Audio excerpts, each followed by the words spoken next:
Hello guys, welcome to the another lecture series on electric charges and electric field. In this video, we're going to discuss the continuation of application of Gauss law. In the previous video, we discussed the first application of Gauss law, that is finding electric field at a point due to a line charge. Okay? So in this video, we will discuss electric field at a point due to a thin sheet of charge. Right? So the second application is electric field at a point. Electric field at a point due to thin sheet of charge. Okay, electric field at a point due to thin sheet of charge.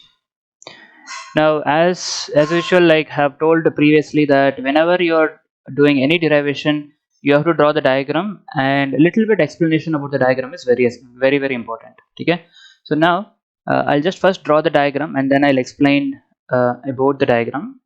So first I'm considering a thin sheet of charge. Okay, a vertical sheet. Okay, that is my thin sheet of charge. Let us say this charge, this sheet contains, or this sheet has a positive charge. Okay, so as I've already told in the last class itself, that it's not necessary that you should always take a positive charge. You can even take a negative charge, not a problem at all. Now let us say the surface charge density of this sheet is sigma. Okay, if you remember in the last video, we discussed linear charge density, that is charge per unit length. But in this case, it is an area, right? It's a sheet. So what we will define is something called surface charge density, which is charge per unit area. Okay, the total charge present on the surface of this sheet divided by the total surface area of the sheet. Okay, so that is charge per unit area. Alright, so now we will write a small explanation about the diagram. Consider a thin sheet of charge. Consider a thin sheet of charge having surface charge density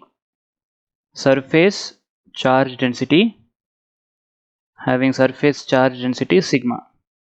Okay, surface charge density basically means what? A charge per unit area. All right, and now I am going to visualize a Gaussian cylinder, of whatever length, or Gaussian cylinder of length L passing through the sheet of this charge. Okay, so once I draw the diagram, you will understand it. So let me consider a Gaussian cylinder here. Okay, so that Gaussian cylinder is passing through this sheet.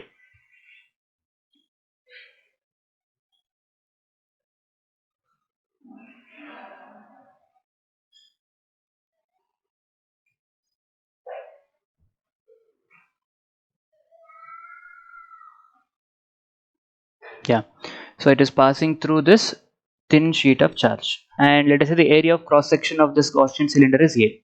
Okay, now you can also notice that the length of the cylinder protruding out on the right side of this sheet will be same as the length of the cylinder that is protruding out to the left side of the sheet. That means the cylinder is passing through the sheet such a way that the sheet is cutting the cylinder exactly at the center. Okay, if I say this is a sheet, then I have a cylinder passing through the sheet such a way that that sheet is exactly at the middle of this cylinder. Okay, so now let us say the electrical field at this point due to this sheet of charge is E, and that is radially outwards. Okay, so let us say the electrical field is E due to this thin sheet of charge, and that is radially outwards. And I've already told that area of this the cylinder is A. So let us consider the area of that is A, area of cross section of the cylinder. And since it's a positively charged sheet, I've already taken the electric field radially outwards, and area, the direction of area also will be perpendicular to the plane, that is radially outwards. So both are in the same direction. Same way, you can also consider the electrical field at this point going radially outwards. Okay, E, and the area of that is also A only. Area of that is also A. Now, if we apply Gauss law to this, we know that the total flux must be equal to 1 by epsilon naught times the charge present within the closure surface, right? So if you apply Gauss law, I can write by Gauss law we have the net flux is equals to 1 by epsilon naught times the net charge present within the closed surface, right? By Gauss law, we have this. Okay. Now this net flux is nothing but flux through three different surfaces. Now I can write that as flux through the front surface, okay, plus the flux through the back surface, plus flux through the curved surface must be equal to 1 by epsilon naught times the net charge present within the closed surface. Now the charge is present only in this region, and what is the area of that region? It is A. And what is the charge per unit area that I have taken? Sigma. See, this sigma is the charge present per unit area, and now I want to know how much charge is present within this region. The area of that region is A. So therefore the charge present within this region will be charge per unit area into area of that region. Okay, just like yesterday's video, I mean in the previous video you can see, you might have seen that charge per unit length is lambda. Therefore in a length L the charge will be lambda into L. Similarly charge per unit area is sigma. Therefore in a area A the charge will be sigma into A. Okay, now the flux through the front surface will be just E into A. Why? Because what is the electrical field that I have taken at the front surface? E is the electric field. And what is the area? A. And both are in the same direction. So flux is E vector dot area vector. Electrical field and area both are in same direction. So theta will be 0. So cos 0 is 1. So E vector dot A vector is EA cos theta. Theta is 0, so cos 0 is 1. So the electrical flux is just going to be E into A. Similarly, the electrical flux at the back surface will be how much? That is also E into A, because at the back surface electrical field is going outwards and the area is also in the same direction. Okay, so electrical field at the back surface is also just E into A. Now on the curved surface the electrical flux is going to be 0, because if you look at this curved surface the electrical field lines are radially outwards and they are grazing the curved surface and going out. They're not passing through the curved surface, like electrical field lines are not going like that. They're not going through the curved surface, they're just going radially outwards, and the cylinder surface, curved surface is also like that only, like radially outwards. So the electrical field lines are just grazing the curved surface. Okay, so therefore there is no flux through the curved surface. The flux through the curved surface is 0. This electrical flux through the curved surface is 0. Alright, so then that must be equal to sigma A divided by epsilon naught. Sigma A divided by epsilon naught. Now what will happen to this? Here this is nothing but 2EA. EA plus EA is 2EA is equals to sigma A divided by epsilon naught. Now area will get cancelled. So what will be the electrical field now? Sigma by 2 epsilon naught. The electrical field due to a thin sheet of charge. That sheet should be very large sheet. Okay, because you can see this electrical field what I have got here is independent of distance. It doesn't matter wherever you are. So that means the sheet that we are considering should be very large, so that no matter where you are, at whatever distance that you are from this sheet, the electrical field everywhere is sigma by 2 epsilon naught. Okay, you should note this electrical field is not depending on what distance that you are present from the sheet. Obviously the electrical field should depend on distance, to be frank, but the sheet is so large it actually doesn't matter where you are present. So electrical field everywhere is sigma by 2 epsilon naught. So I have drawn the derivation, I have written the derivation now. Okay, now we will write the small explanation about that. See, the reason why I derived first and then I'm coming to the explanation is because so that you can connect it easily. Okay, so generally first we write about the diagram, about explanation about the diagram, and then we go for the derivation. But here I'm doing the opposite so that you can have connectivity. Okay, so now if you look at the diagram, and the explanation here, consider a thin sheet of charge having a surface charge density sigma. So I have considered that. So this surface charge density is sigma. Okay, and then what I should do, I should consider a Gaussian cylinder. Okay, consider a Gaussian cylinder, consider a Gaussian cylinder, Gaussian cylinder of area, consider a Gaussian cylinder of area of cross section A passing through the sheet of charge as shown in the figure. Passing through the Gaussian passing through the sheet of charge, passing through the sheet of charge as shown in the figure. This much is enough. Okay, as shown in figure. This much is enough. Okay, you can also add one more point, that is, let E be the electrical field passing through the front surface and back surface. Okay, as shown in the figure. Again, you can add that point. Okay, but this much is enough, is what I feel. Okay, so now we have got the expression for electrical field at a point due to a thin sheet of charge, which is sigma by 2 epsilon naught. Now we will discuss electrical field due to a sphere carrying a charge. Okay, electrical field due to a sphere, solid or a hollow conducting sphere carrying a charge. Third application is electrical field at a point due to solid or hollow, doesn't matter. Okay, solid or hollow conducting sphere carrying charge.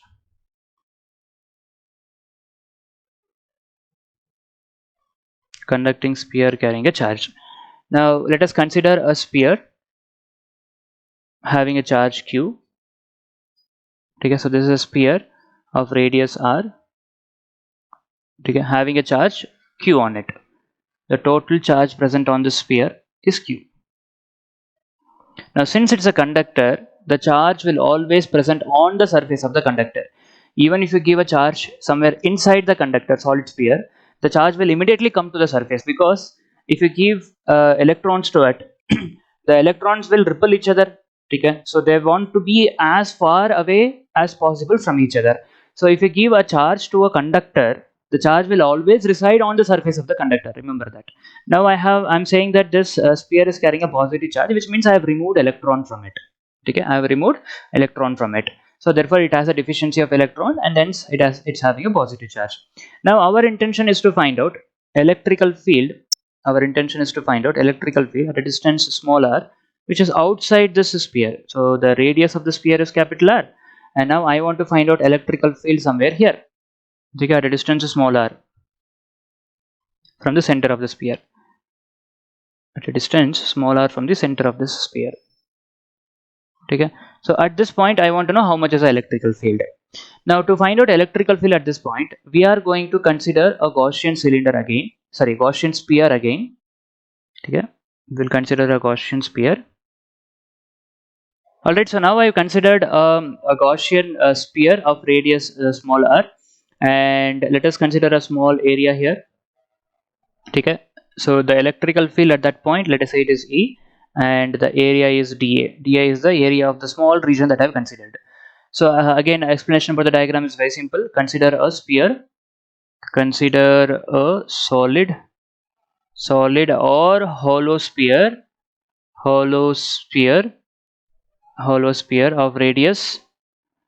of radius capital R, carrying a charge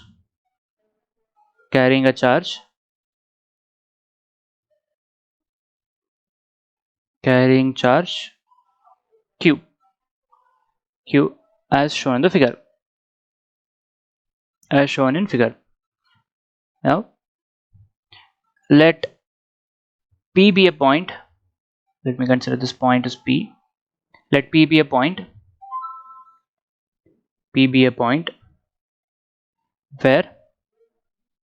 where the electrical field is E.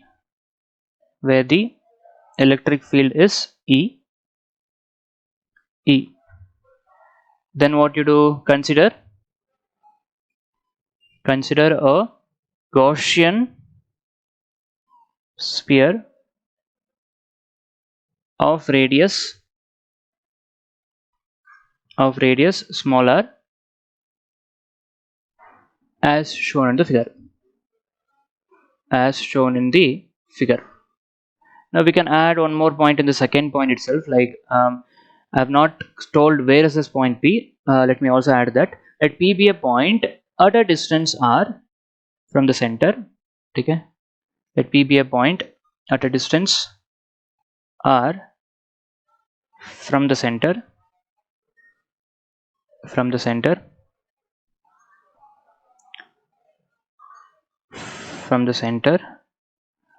where electric field is E,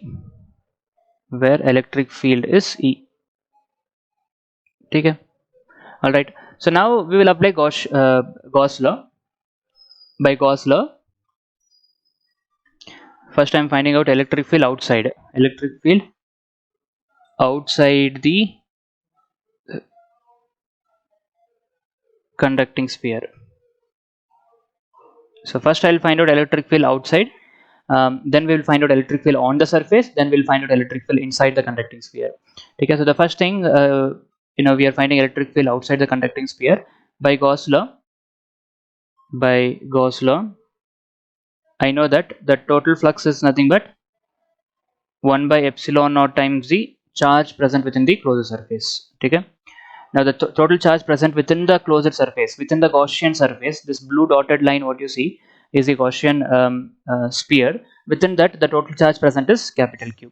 Okay, so 1 by epsilon times the charge present within the Gaussian sphere is Q, and the net flux is nothing but E into dot dA vector, and the closed integral of that must be equal to Q by epsilon naught. Okay, but if you expand E vector dot dA vector, it is E dA cos theta, but theta is 0 here again because the electrical field is radially outwards on the small patch of area, and the area vector is also radially outwards. So angle between electric field and area vector is 0. So therefore I can just directly write it as E into closed integral of dA is equals to Q by epsilon naught. And what is this closed integral of dA? That is nothing but summation of all small patches of area present on this Gaussian sphere, which is nothing but surface area, 4 pi r square Q by epsilon naught. 4 by r square is equals to Q by epsilon naught. So now this can further be written as what? Electrical field is nothing but, now the electrical field can be written as 1 divided by 4 pi epsilon naught into Q by r square. This is nothing but kq by r square only, right? Where this is similar to what electrical field at a point due to point charge. Remember, in the previous videos we discussed, I think the second video itself we discussed that the electrical field at a point due to a point charge is kq by r square. Now the sphere carrying a charge, it is not a point charge. The charge is distributed throughout the sphere. Though it is a sphere carrying a charge, the electrical field anywhere outside the sphere is as good as electrical field produced by a point charge concentrated at the center having a same charge q. Okay, so easy to remember, electrical field outside, let me also write that, electric field outside a conducting sphere is kq by r square, where r is the distance where you are finding the electric field. Okay, now what will happen to the electrical field on the surface of the sphere? Let us say this is small r becomes equal to capital R.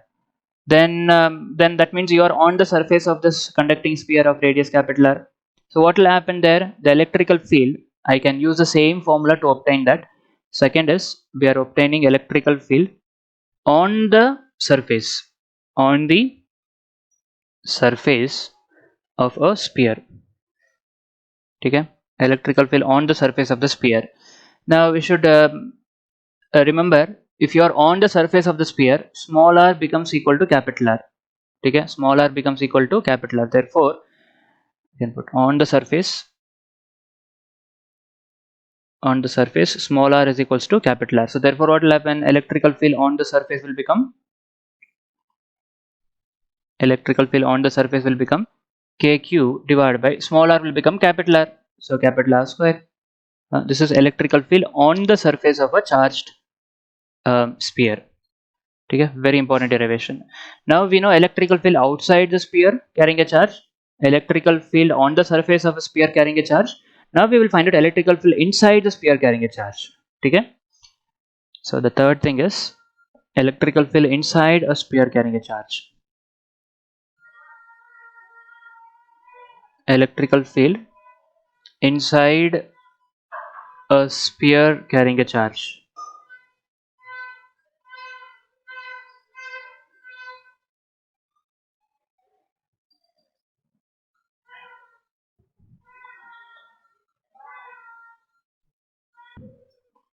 ठीक है. Now we will consider the same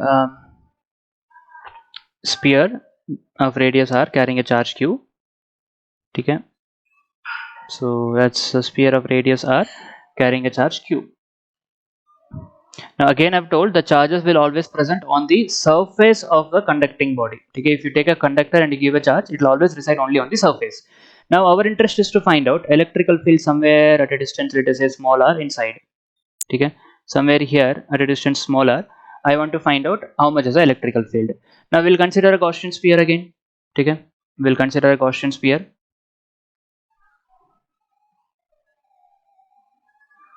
Now that's a Gaussian sphere that I've considered whose radius is equal to small r, okay, which is less than capital R. Alright, and then apply the Gauss law. By Gauss law,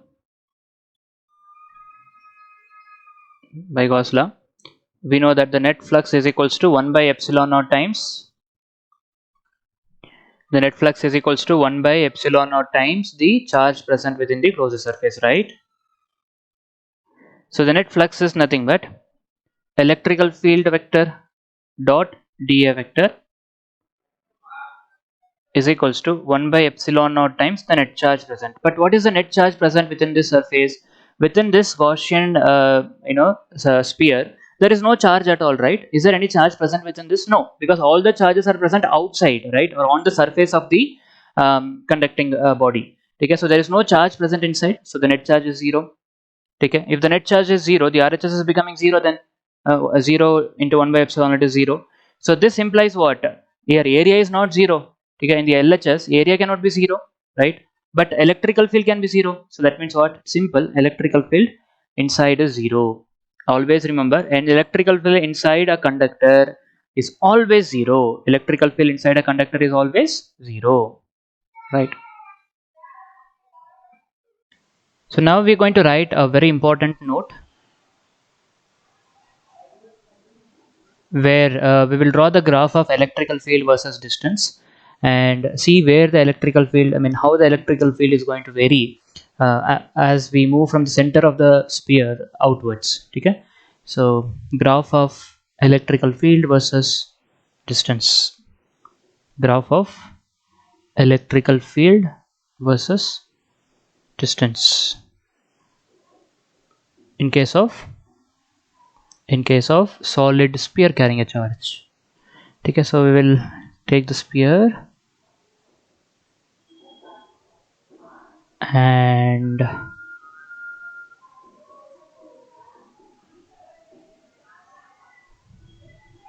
that's my x and y axis that I'm drawing now. Yes, that's my x axis and that's my y axis.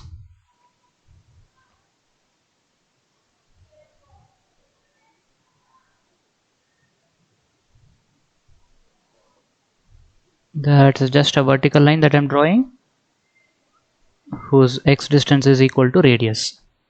So here the small r is equals to capital R, here small r is less than capital R, here small r is going to be greater than capital R, where r is radius of this sphere and the sphere is carrying a charge as usual, capital Q, positive charge, capital Q. Okay, now inside the sphere the electrical field is 0. That means if you are at the center of the sphere, the electrical field is 0. Everywhere inside the sphere the electrical field is 0. Okay, electrical field everywhere inside is 0 till the time you reach onto the surface. Electrical field is 0 on the surface. How much is the electrical field? Kq by r square, Kq by capital R square, right? So electrical field on the surface is Kq by r square. Along the y-axis, let me take electrical field along the y-axis. Okay, so let me take electrical field along the y-axis.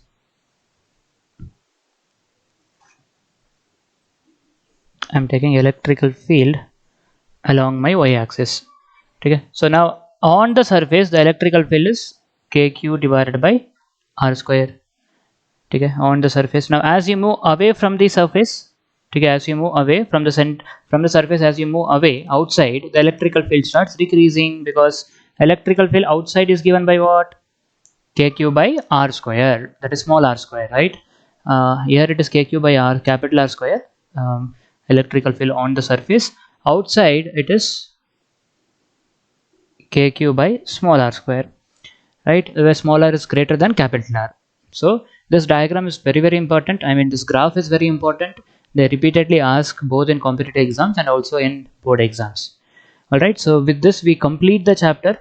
In the upcoming videos we will solve some important problems on these topics, whatever we have discussed, and with that we will complete this chapter. All right, so till then, stay tuned, have a happy learning. Thank you all, bye bye.